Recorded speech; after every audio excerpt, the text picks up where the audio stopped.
Olá, neste vídeo vamos falar sobre Fordismo e Toyotismo. Bom, vamos começar com o Fordismo. O Fordismo é um modelo de produção industrial, assim como o Toyotismo também é um modelo de produção industrial. O Fordismo foi criado por Henry Ford, um empresário dos Estados Unidos que notou um pequeno problema das indústrias na época. As indústrias adaptavam as máquinas aos trabalhadores, e isso impedia que as indústrias conseguissem produzir em grande escala. Então Henry Ford, notando essa questão, pegou as ideias de Frederick Taylor, um cientista que já havia desenvolvido, idealizado um modelo de produção industrial na Europa, conhecido como Taylorismo. Então Henry Ford pegou essas ideias de Frederick Taylor e melhorou essas ideias e adaptou essas ideias para a indústria automobilística, que é o ramo de Henry Ford. Henry Ford é o fundador das indústrias Ford, indústria famosa, conhecida, indústria de automóveis.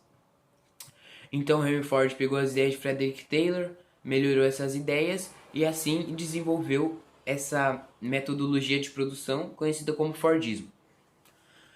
Henry Ford idealizou o Fordismo em 1909, mas em 1913 que ele foi implantado nas indústrias Ford. E em 1914, o Fordismo começou a se expandir para as outras indústrias. Primeiramente, principalmente para as outras indústrias automobilísticas, mas também para outras indústrias de outros tipos, que adaptaram o Fordismo para produzir outros produtos.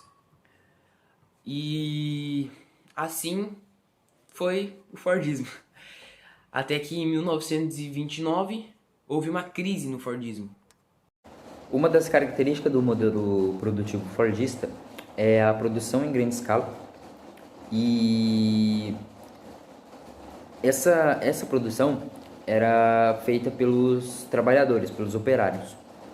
E o modelo de produção era o seguinte: na fábrica toda tinha uma esteira enorme, uma esteira onde ficavam as peças, e conforme essa esteira fosse rodando, que a velocidade dela era muito rápida para cada vez fabricar mais, conforme essa esteira fosse rodando, os trabalhadores ficavam posicionados em seus setores de trabalho e tinha trabalhador até o final da esteira, que no final da esteira era feita a última etapa da produção do carro, do Ford. E esse tipo de trabalhador é o trabalhador alienado. Por que o trabalhador alienado?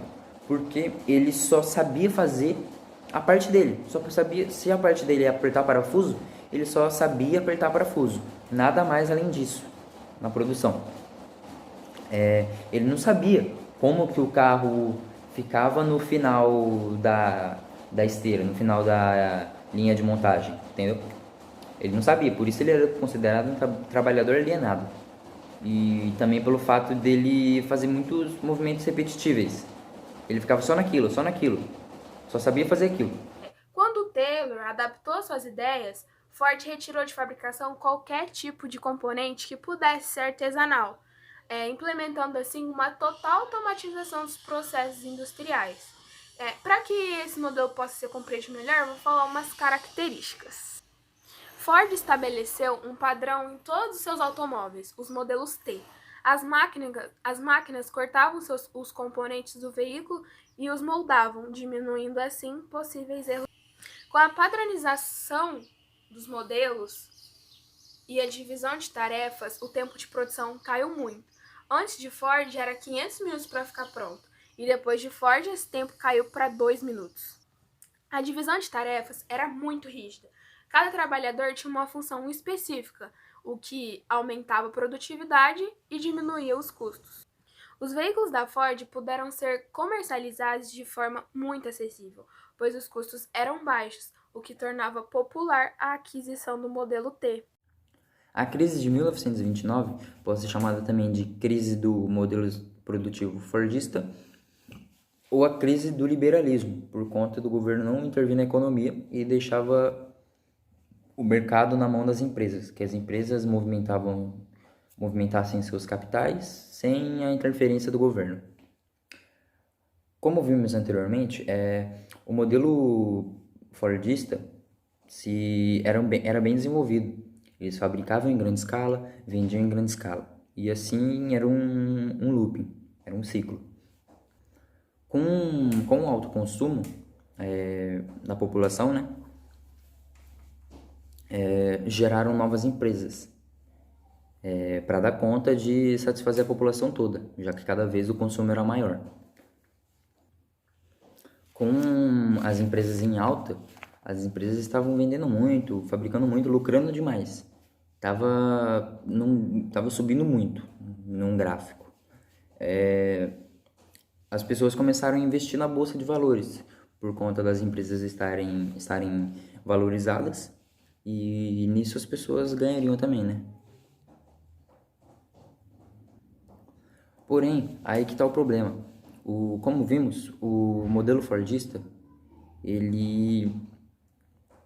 o modelo de produção dos carros, dos automóveis, era muito duradouro, era difícil de estragar os carros, duravam muito tempo e não tinha variedade, cada pessoa tinha basicamente o mesmo carro. E com isso, a população toda, basicamente, dos Estados Unidos, a população toda americana, já tinha esse carro, depois de um bom tempo, né? Eles conseguiram comprar e ficavam com o carro anos e anos, porque o carro dificilmente estragava. E foi diminuindo o consumo da população. Foi diminuindo o consumo. Porém, a produção das empresas continuaram em alta. Eles continuaram seguindo as suas normas, que era a produção em massa. Eles continuaram seguindo essas características. Aí então começou a ter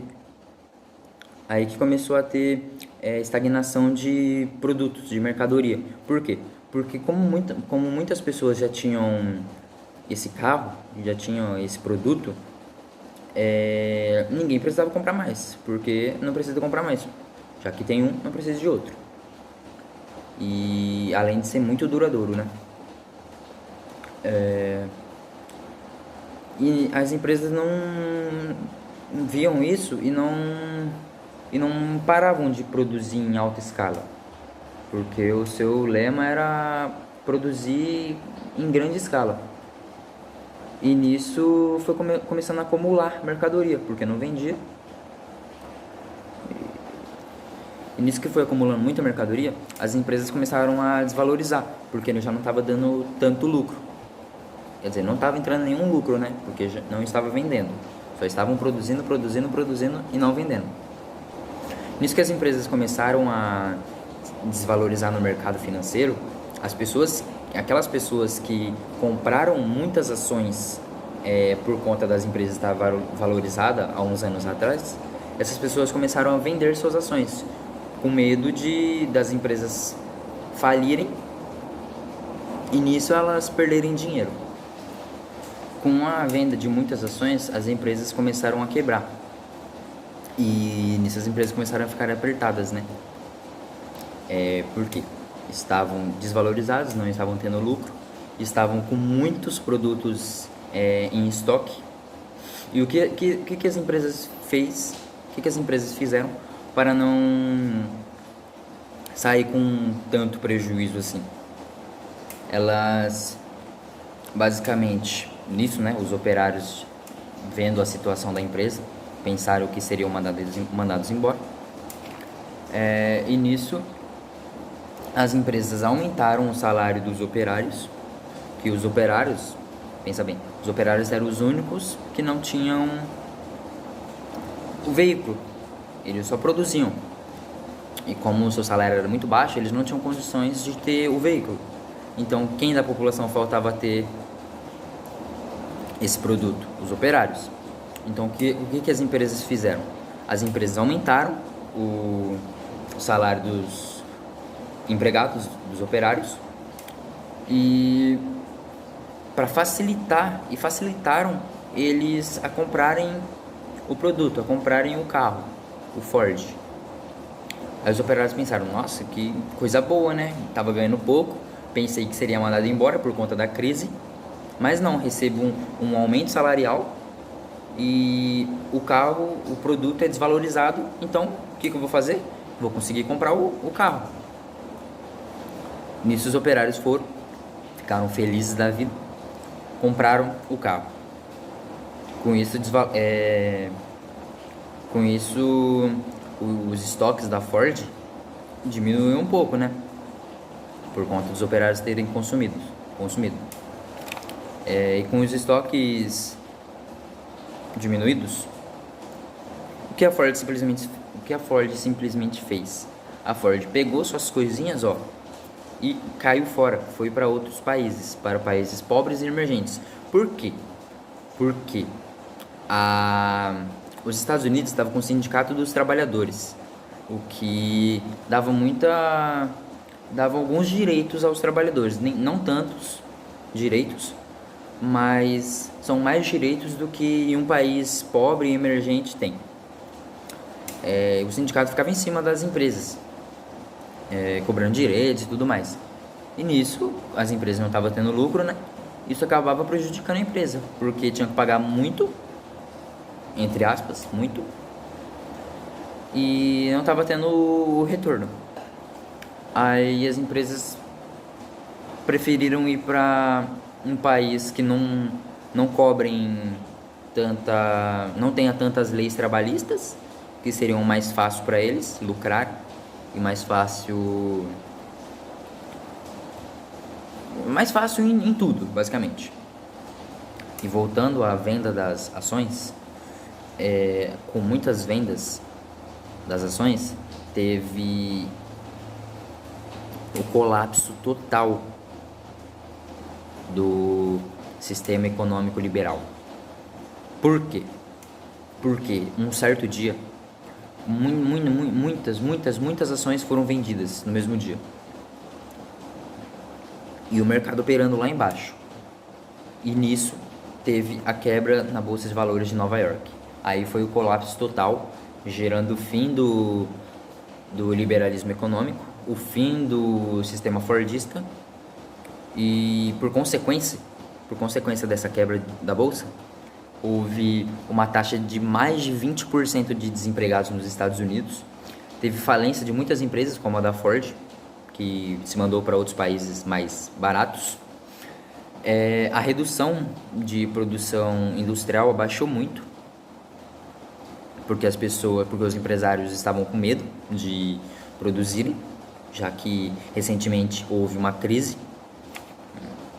E depois disso tem o plano keynesiano. E depois do plano keynesiano tem o sistema fordista, que é o que você vai aprender agora. Bom, o toyotismo, ele era muito caracterizado pela sua produção, que, muito pelo contrário do fordismo, ele era feito por solicitação. Você pedia o jeito que você queria o seu carro, e visando a não acumulação dos produtos e da matérias-primas para não atrapalhar lá o processo. E esse modelo de produção foi desenvolvido entre 1948 e 1975, fabricadas pelas montadoras Toyota. E esse modo de aqueles caras lá, eles tinham o objetivo de eliminar os desperdícios durante os processos de construção e evitar principalmente a acumulação de mercadorias. Em vez de estocar os produtos, o toyotismo ele produz conforme a demanda dos clientes. Então, assim, ele evita o desperdício de matéria-prima e ele não segue somente um único padrão, porque os produtos eles podem ser personalizados, de cores e estilos diferentes. Na linha de produção fordista, o trabalhador ele só tem uma função determinada.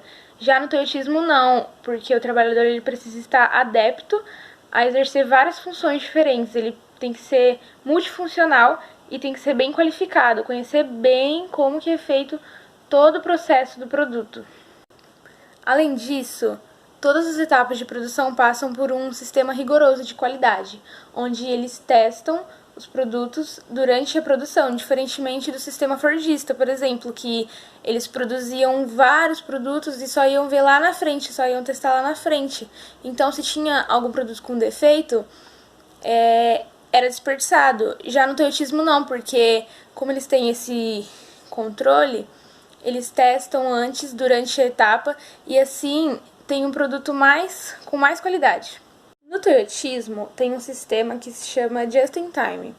Ele é um sistema de produção em que o produto ou a matéria-prima chega ao local necessário para o seu uso ou venda sob demanda, no momento exato em que for necessário.